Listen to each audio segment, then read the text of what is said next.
Merci amis et fidèles téléspectateurs de l'émission Info Environnement, un premier magazine d'information scientifique et technique sur l'environnement en République démocratique. Tant de l'occasion pour annoncer aux lecteurs du journal Info Environnement que le nouveau numéro du journal Info Environnement est déjà sur le marché des journaux. Je l'ai entre mes mains, le journal Info Environnement. Si vous voulez l'avoir, vous avez qu'à vous rendre à l'ancien télécité géographique du Congo, situé au croisement des avenues 24 novembre et le boulevard du 30 juin. Là où vous aurez des informations nécessaires sur le journal Info Environnement et aussi l'émission Info Environnement. Oui, merci fidèles téléspectateurs. Je reçois sur ce plateau de l'émission M. Norbert Yamayama. Il est expert en environnement et expert aussi en forêt tropicale.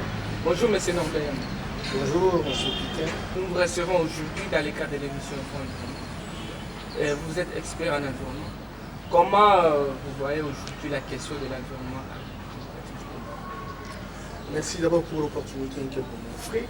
Il faut reconnaître que la question de l'environnement nécessite véritablement que nous puissions comprendre un peu la notion de l'environnement. Nous n'allons pas aller dans la littérature abondante, mais ce qu'il faut retenir, c'est que l'environnement, c'est moi, c'est toi, ce qui nous entoure.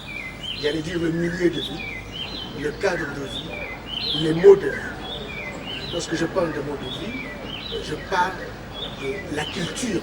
Donc l'environnement, ce sont les hommes, c'est leur culture, ce sont les êtres vivants. Vous avez là les arbres, vous avez là les animaux, vous avez aussi les ressources minérales, les êtres non, les non-vivants. C'est-à-dire vous avez les ressources minières, comme les diamants, etc. Les cailloux, les moellons, tout ce qui est les voitures, tout ce que nous voyons fait partie de l'environnement. Mais alors maintenant, pour notre pays, il faut dire que le Congo, c'est donc un pays gâté sur le plan environnemental. Parce que, croyez-moi, à ce qui concerne les ressources minières, par exemple, vous savez que la dernière étude qui a été faite a démontré que le Congo, seulement dans le site du Katanga, dispose de 48 minéraux, dont 12 n'existent nulle part au monde. Je ne voudrais vraiment pas parler du cuivre, de cobalt, de manganèse, d'éther, or, cassitérite, tout ce que vous connaissez comme richesse de notre pays. Le Congo aujourd'hui dispose de 80% des réserves de coltan, ce qu'on appelle le Congo totalite, qui fait visiblement la persistance de la guerre dans notre pays, où l'on fabrique tout ce qu'il y a, train en électronique, etc. Le Congo, c'est aussi une puissance phonique. Les animaux, par exemple, nous avons à peu près 509 espèces de mammifères. Nous avons à peu près 1000 types d'oiseaux. Nous avons plus de 350 espèces de reptiles. Nous avons plus de 100 espèces de primates, notamment les singes, y compris les bonobos aujourd'hui, dont les gens véritablement investissent de l'argent. Nous avons plusieurs espèces dans notre pays et il faut dire que toutes ces richesses-là nécessitent naturellement que ça soit bien géré. Parce que si aujourd'hui on a des ressources minières, il ne faut pas dire que tout le temps ces ressources minières c'est trop long. À un moment donné, ça va s'épuiser. C'est ainsi que la notion de développement durable, ça veut dire qu'il y a un développement, une gestion rationnelle qui permette qu'aujourd'hui les générations présentes soient en mesure de satisfaire leurs besoins, mais que ces générations présentes soient en solidarité avec les générations futures.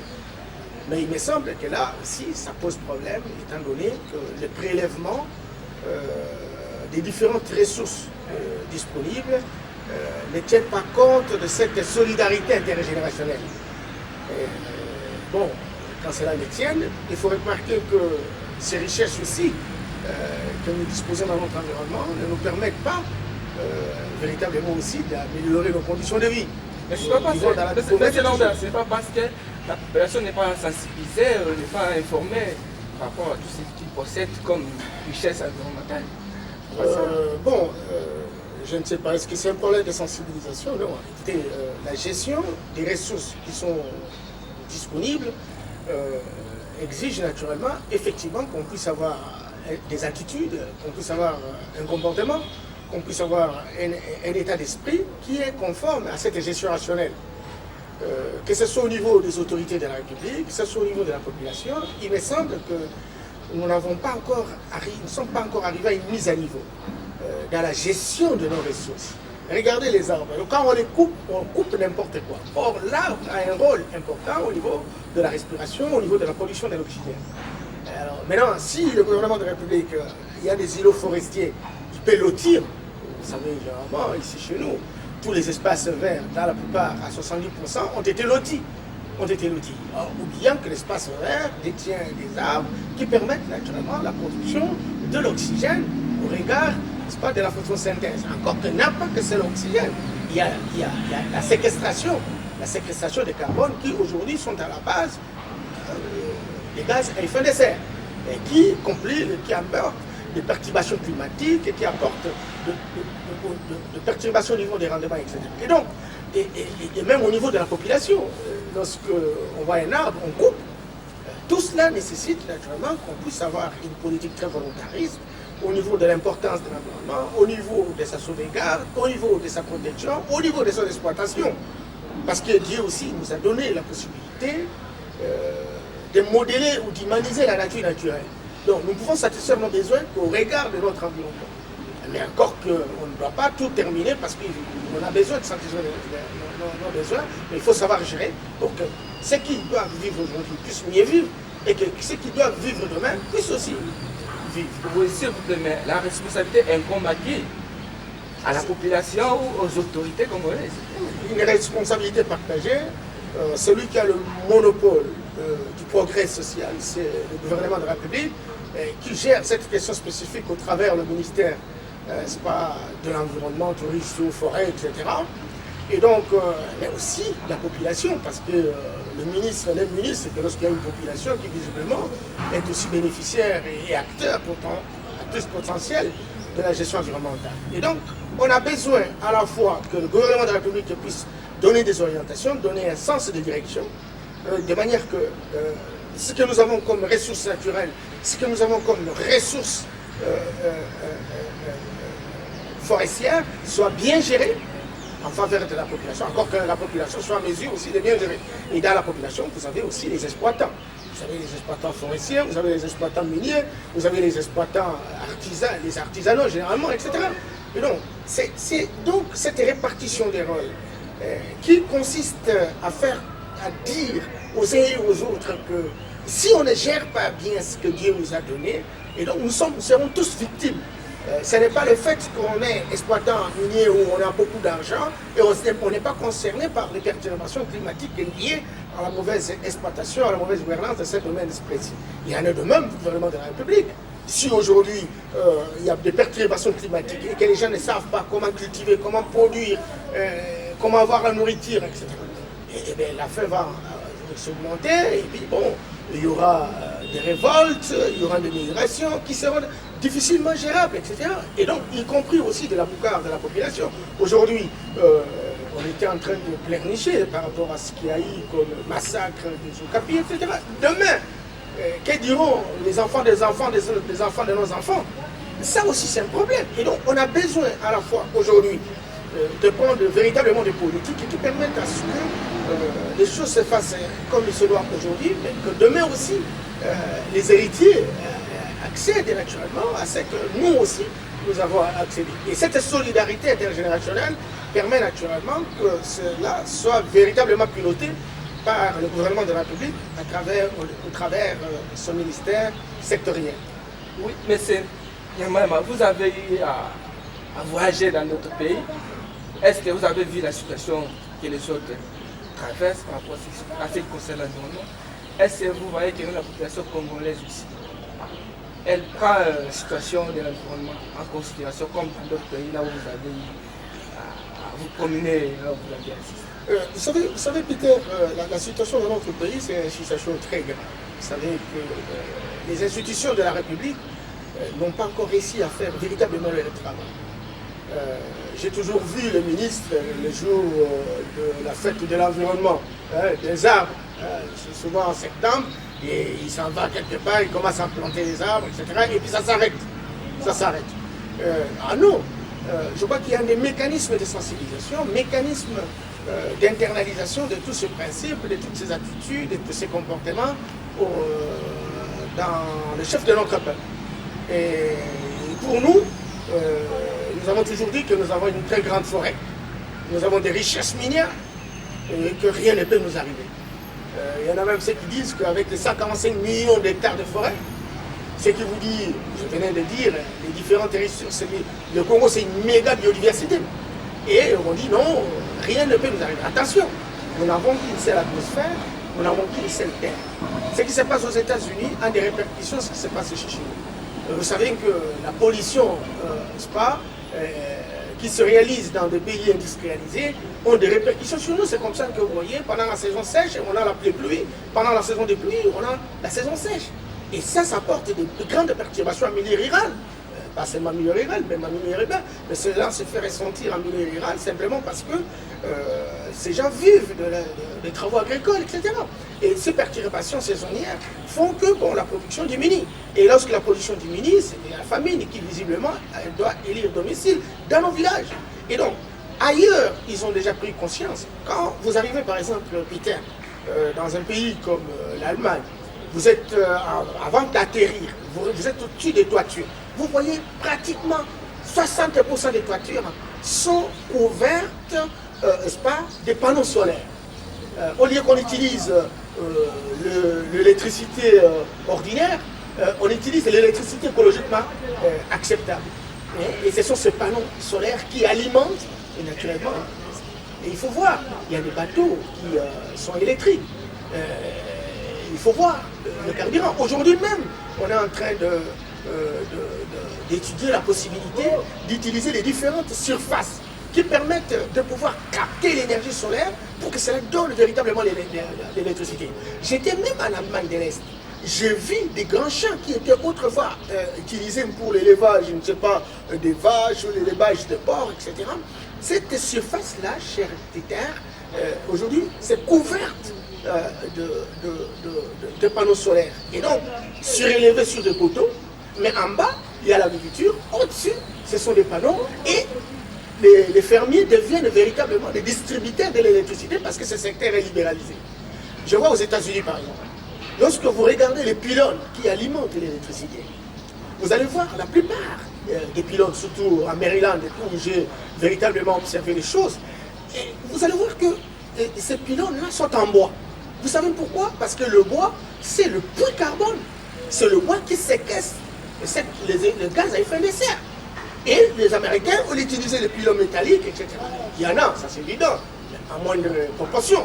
Mais on utilise le bois. Et ça permet naturellement. Et il faut voir, toutes les routes sont couvertes dans les bordures des arbres. Presque toutes les parcelles, il y a des arbres. Vous voyez une superbe végétation. Tout cela simplement parce que les gens veulent mettre en route depuis carbone, mais permettre la séquestration des carbone ou des gaz à effet de serre, de telle sorte qu'on diminue véritablement les changements climatiques. Mais quand même, le puits carbone, la population n'a bénéficié rien avec le puits carbone, pratiquement. Oui, bon, nous avons 145 millions d'hectares de forêt, nous aurions pu bénéficier, sauf que bon, tout ce qu'on a signé à Kyoto, etc., exclut les forêts naturelles. Mais bon, il y a une expérience à Ibi, ici à Bankana, où un ami, Olivier Moucheté, est en train de travailler pour faire une réforestation artificielle, et ceci va permettre à ce qu'ils puissent bénéficier véritablement des crédits carbone. Mais là, il faut que le gouvernement de la République, au travers du ministère sectoriel, organise les citoyens pour que véritablement, il y a ceux qui créent des entreprises pour vendre, n'est-ce pas,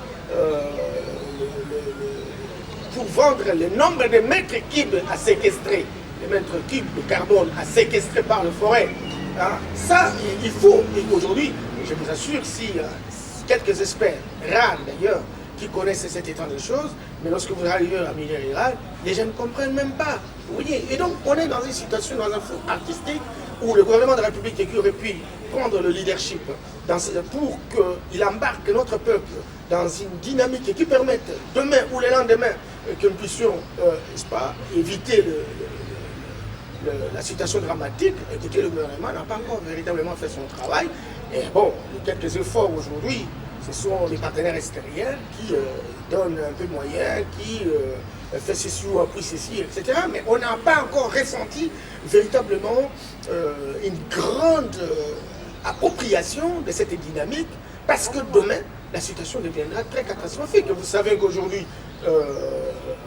au niveau d'Amazonie, où il y a des glaciers, avec la destruction de la couche d'ozone, on assiste à une sorte de liquéfaction. Il y a même des experts futuristes qui disent que la fin du monde pourrait arriver à cela. Et que tous ces Occidentaux sont en train aujourd'hui de se battre à longueur de journée pour chercher d'autres planètes pour vivre. Mais personne n'a pas encore trouvé. Et encore qu'il reste seulement cette planète. Il faut que nous aussi nous puissions nous réveiller en travaillant naturellement avec les associations, en travaillant avec les différents services de l'administration forestière environnementale, de telle sorte qu'on puisse véritablement relever le défi. Et le vrai défi, c'est de lutter contre la pauvreté. Oui, mais c'est Robert, vous avez appris comme moi. Il y a ceux qui disent que non, il y a le Brésil qui est la première forêt tropicale du monde. Il y a aussi l'Inde. Mais le Brésil reçoit des subventions de la part de la communauté internationale à plus de 60 millions de dollars. Il y a l'Inde qui est en troisième position, mais nous, la RDC, nous sommes en deuxième position, mais nous ne bénéficions absolument rien de la communauté internationale. Il y a des bassins, il y a le bassin d'Amazonie où le pilotage est assuré par le Brésil, avec 820 millions d'hectares de forêt. Et vous avez le bassin du Congo, piloté par le Congo, à proportion de 145 millions d'hectares de forêt sur les 235 millions qui existent. Eh bien, écoutez, le Brésil aujourd'hui, avec tout le travail qui a été fait, est arrivé à être la 6e puissance économique du monde, simplement parce qu'il a mis en place un plaidoyer en faveur de sa forêt.